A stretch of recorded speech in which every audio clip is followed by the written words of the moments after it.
Apocalipsis, parte sexta. Filadelfia.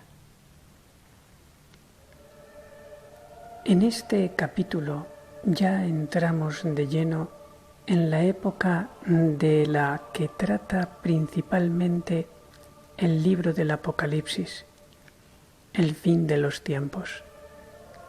Abarca la sexta época de la Iglesia, Filadelfia. A diferencia de las otras épocas, esta es bastante corta en el tiempo, la semana 70 de Daniel, pero la más trascendental, porque no se trata de una época de cambios, sino de un cambio de época en el sentido estricto de la palabra. En la iglesia de Filadelfia ocurre la guerra mundial atómica, el aviso de las conciencias, el gran milagro, la gran persecución del anticristo, los 3 días de tinieblas y el comienzo del milenio de paz. En la iglesia de Sardes se llegó a tal estado de corrupción que serán precisos extraordinarios y espectaculares medios sobrenaturales para acabar con la civilización antidios y obtener una victoria duradera sobre el mal hasta el fin del mundo. Pero para esto será preciso pasar por el crisol del sufrimiento, la pasión de la Iglesia, en correspondencia a la pasión de su cabeza Cristo en el triduo pascual. Son tantas las cosas de las que se podría hablar durante esta época que por pedagogía las vamos a dejar para estudiarlas detenidamente más adelante. En este capítulo, junto al hecho de la persecución, se explicará el anuncio que se da de la conversión de los judíos en el versículo 9. Como siempre, nos fijaremos en el mismo nombre de esta iglesia. Filadelfia significa literalmente amor entre hermanos. Alude a la consecución de un solo rebaño bajo un solo pastor, la conversión de todos los supervivientes a la Iglesia católica durante y después de grandes tribulaciones. Pero esto no ocurrirá sin que antes se vaya de la Iglesia la legión de los falsos católicos por medio de la gran apostasía. Esta ya empezó en el siglo XX. Cuando vengan los prodigios engañosos del anticristo y las persecuciones, la apostasía adquirirá de repente proporciones gigantescas. Quedará un minoritario resto fiel, los que ya antes estaban preparados para la prueba. A este resto fiel, en medio de grandes tribulaciones, se irán convirtiendo paulatinamente muchos paganos de buena fe, también muchos judíos. Por eso en el Apocalipsis capítulo 3, versículo 8 se le dice a Filadelfia: mira, que he abierto ante ti una puerta que nadie puede cerrar. La puerta por donde entrarán los nuevos conversos del fin de los tiempos. Aquí adquiere pleno sentido la visión de Lucía de Fátima, publicada en el año 2000, en que los ángeles rociaban con la sangre de los mártires a multitud de nuevos conversos. Todos los artilugios y trampas del anticristo no podrán cerrar esa puerta para impedir esta conversión. Y sigue el versículo 8. Aunque tienes poco poder, has guardado mi palabra y no has renegado de mi nombre. Tiene poco poder desde el punto de vista humano, porque ya no goza de la libertad que comenzó a tener la iglesia de Pérgamo para reunirse, ni tiene el poder civil de la mano como Tiatira, ni tiene las riquezas y adelantos de la técnica a su favor como en Sardes, sino en su contra, para hacer más efectiva la persecución del anticristo, pero tiene el único poder que hace falta para vencer: ser fiel a la palabra y no renegar del nombre de Cristo. Como dijo preciosamente San Juan de la Cruz, es mejor estar cargado al lado del fuerte que ligero al lado del débil. A esta iglesia privilegiada, la más crucificada, le da en esta carta 4 consuelos inéditos, exclusivos de Filadelfia. Primero, la conversión de los judíos, versículo 9. Segundo, una protección providencial durante las plagas del fin de los tiempos, versículo 10. Tercero, la pronta intervención divina liberadora, versículo 11. Cuarto, reinar con Cristo desde el cielo y desde la tierra, o desde la tierra, versículo 12. Primer consuelo: esta iglesia pobre y perseguida, como ninguna, es la que va a conseguir con su sufrimiento lo que no consiguió la iglesia en las otras épocas: la conversión de los judíos profetizada en el versículo 9. Mira que te voy a entregar a algunos de la sinagoga de Satanás, de los que se proclaman judíos y no lo son, sino que mienten. Yo haré que vayan a postrarse delante de tus pies para que sepan que yo te he amado. Su conversión será creciente desde las primeras persecuciones contra la Iglesia desde la guerra atómica, pero sobre todo en el aviso de las conciencias y el gran milagro que serán las 2 grandes semillas divinas regadas abundantemente por la sangre de los mártires. Esto no quiere decir que todos los judíos se convertirán, y menos aún los que desde las élites se alistaron en el ejército del anticristo, pero sí una mayoría entre el pueblo sencillo reconocerá al verdadero Mesías. Hay otros textos sagrados que confirman esta conversión en masa de Israel al fin de los tiempos. En Isaías capítulo 6 se describe una terrible dureza de corazón del pueblo judío. En el versículo 11 se afirma que durará hasta una gran desolación de toda la tierra el fin de los tiempos. En el libro del Deuteronomio capítulo 4 versículo 30 Moisés dice a los israelitas: en tu angustia, cuando vinieren sobre ti todas estas cosas, en los últimos tiempos te convertirás a Yahvé, tu Dios, y escucharás su voz. El profeta Oseas capítulo 3 versículos 4 y 5 nos dice: mucho tiempo han de estar los hijos de Israel sin rey, sin príncipe, sin sacrificio, pero después se convertirán los hijos de Israel y buscarán a Yahvé su Dios y a David su rey, entre paréntesis el Mesías, y con temblor acudirán a Yahvé y a su bondad al fin de los tiempos. Fin de la cita.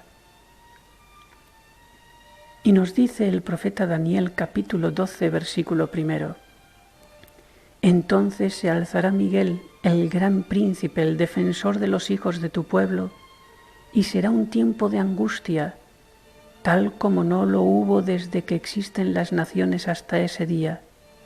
Entonces se salvarán los que de tu pueblo estén escritos en el libro.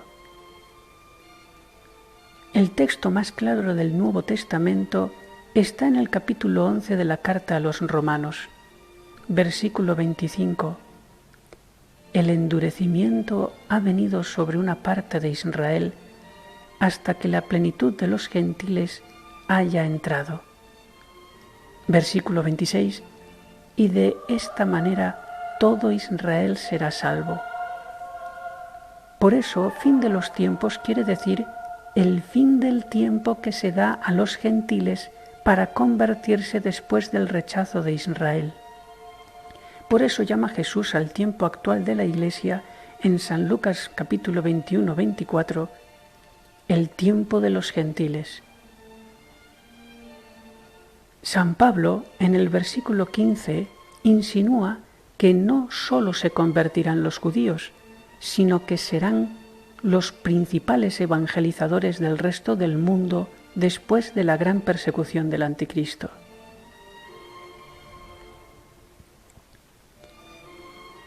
En Apocalipsis capítulo 3 versículo 10 se anuncia el segundo consuelo.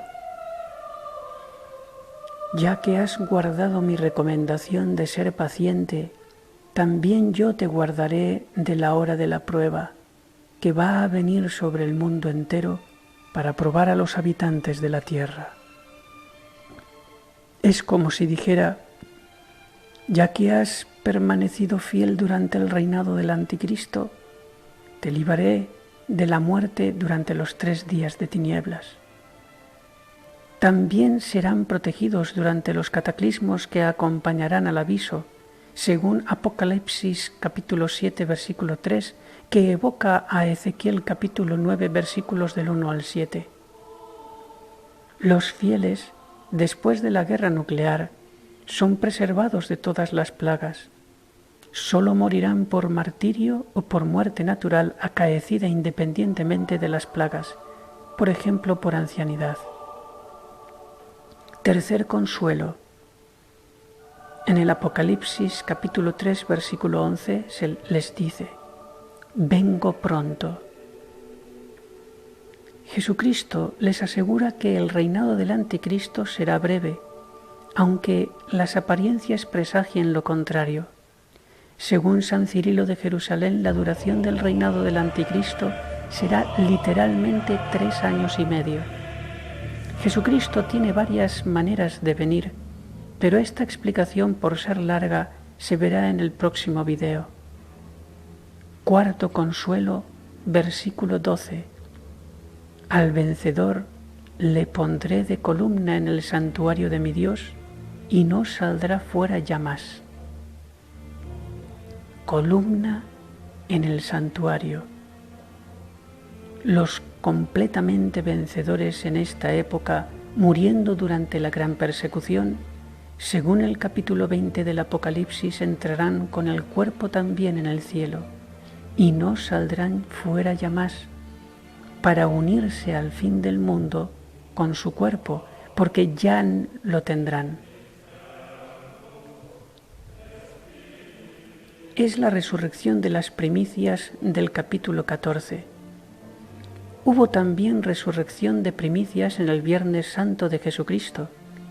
Así lo describe San Mateo capítulo 27, versículos del 52 al 53, en el momento de su muerte en cruz. Se abrieron los sepulcros y muchos cuerpos de santos que dormían resucitaron y salieron de los sepulcros después de la resurrección de él. Vinieron a la ciudad santa y se aparecieron a muchos. Es de suponer que resucitarían para ir con su cuerpo al cielo y no para volver a podrirse en el sepulcro desacreditando su propia aparición a los vivos. Así también habrá primicias de resurrección de muertos caídos durante el Viernes Santo de la Iglesia, el reinado del Anticristo. Estos reinarán 1000 años con Cristo en el cielo. Los demás justos resucitarán al fin del mundo según el Apocalipsis 20. San Pablo tiene una expresión en Romanos 11:15 que, si se toma al pie de la letra, encaja perfectamente con los textos anteriormente citados cuando habla de los judíos.